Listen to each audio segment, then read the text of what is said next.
I'm joined in studio by specialist psychiatrist Dr. Lebogang Phatladira. He's here from the University of Stellenbosch, and we're going to talk a little bit more about the very controversial sign language interpretation at Nelson Mandela's memorial service in Johannesburg. Lebogang, thank you so much for joining us. It's a pleasure. Thank you for having me. Now, after the memorial service, where this interpreter's interpretation, sign language interpretation, was shunned by the South African deaf community, he has come out to say that he suffers from schizophrenia and he was experiencing a schizophrenic attack at the time. Is this type of attack typical of schizophrenia? It's not typical. I have to say that it's possible that he indeed has schizophrenia, but there is no such a thing as a brief transient schizophrenic attack, such as something that we would have, for example, in a medical illness such as epilepsy. Therefore, it is improbable that he may have had a brief schizophrenic attack, as he calls it. It's not in keeping with the illness schizophrenia. Schizophrenia is really quite a misunderstood condition. In fact, most people associate schizophrenia with a split personality. Is this the case? No, schizophrenia it's a psychotic illness that is chronic. It can be episodic. People often hear voices, misperception of a real stimulus. They may have some odd experiences, such as odd beliefs that might be of paranoia or bizarre nature that are not, and they lose touch with reality. And most of these patients do not have insight into their illness. They are not aware that they're ill. What is also important to know, the other misconception that is in the community is that people with schizophrenia do not know what is wrong or what is right. Majority of patients with schizophrenia do know what is wrong and what is right, will be able to differentiate and make correct decisions and act appropriately, particularly when they are not ill. And therefore, it is important to understand it in that context, that if indeed, as he claims, he had a schizophrenic attack that started at that time, it's not in keeping with schizophrenia that he would have such a brief attack at the occasion and that resolved today. But you did mention hearing voices and things like that. Now, what he has said was he was under a lot of pressure at the time, and he was also very overwhelmed with emotion, and then started hearing voices. Is it possible that hearing those type of voices and experiencing that type of stimulus might be indicative of being under a lot of pressure? No, it's not probable. I think what he may have experienced other forms of distress, such as a panic attack, for example, which may not be related to schizophrenia, or it may have been the fact that indeed he did not know what he was doing, which is probably the case. Because if it was somebody who has done this before, has experience in it, because it's a language, and despite the august occasion that it was, he would not have indeed misrepresented the deaf community of our country. So schizophrenia is not something that makes you forget a language? It's not something that would make you forget a language, particularly something that he's supposed to be an expert in. He has mentioned that he felt very alone in a dangerous situation. Is this typical?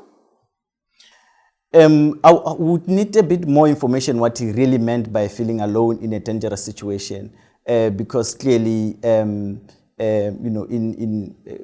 presence of high esteemed dignitaries, many people who were there,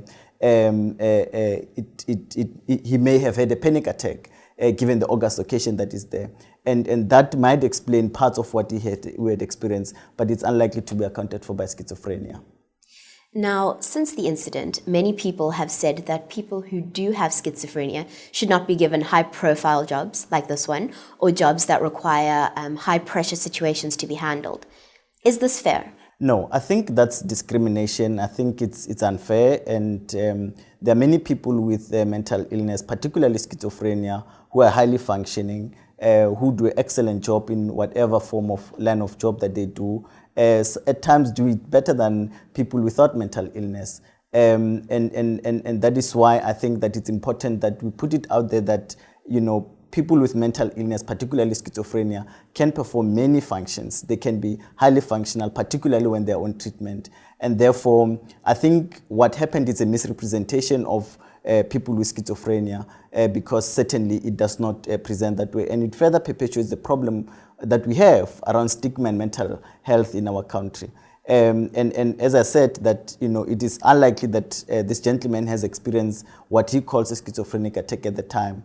And people with mental illness, I think, should be given an opportunity and should not be discriminated against. Absolutely. As South Africans, we often think discrimination comes in the form of sex or race, but really there are huge discriminations against people with mental illness, and it's often not considered a proper illness when in fact it absolutely is. Absolutely. And I think this that has happened, it's, in my opinion, it's somebody who may not have known what they do, and they are getting, they think that, having schizophrenia would, give them an excuse not to have performed well. I think it's definitely not related to schizophrenia. It's somebody who was taking chances and now want to use the fact that he has an illness such as schizophrenia to cover up. But the long and short of it is that the majority of patients with schizophrenia can do their work very well, especially when they're on treatment. And this should not, send a message to the people of our country that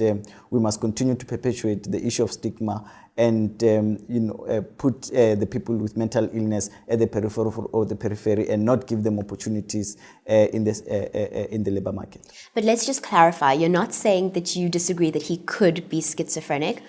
What you're saying is that despite schizophrenia, it doesn't manifest this way. Yes, so it's possible that he suffers from schizophrenia, but what happened on the day cannot be accounted for by schizophrenia, and it could be accounted for by other things. As I said, he may have had a panic attack, or indeed he did not know what he was doing. What about claims that he had taken medication for his schizophrenia just before the incident, and that had caused him to lose his presence of mind? It's not uncommon. However, this man is probably have had schizophrenia for many years, and I assume that he had taken medication on many occasions, and it is unlikely that it would give him those kind of adverse effects on the day. So yes, patients with schizophrenia do experience adverse effects related to the medication, but it is unlikely that having been taking medication for so long, it would give him such adverse effects of that nature, particularly on that particular day. Thank you very much for shedding light on the issue. Thank you.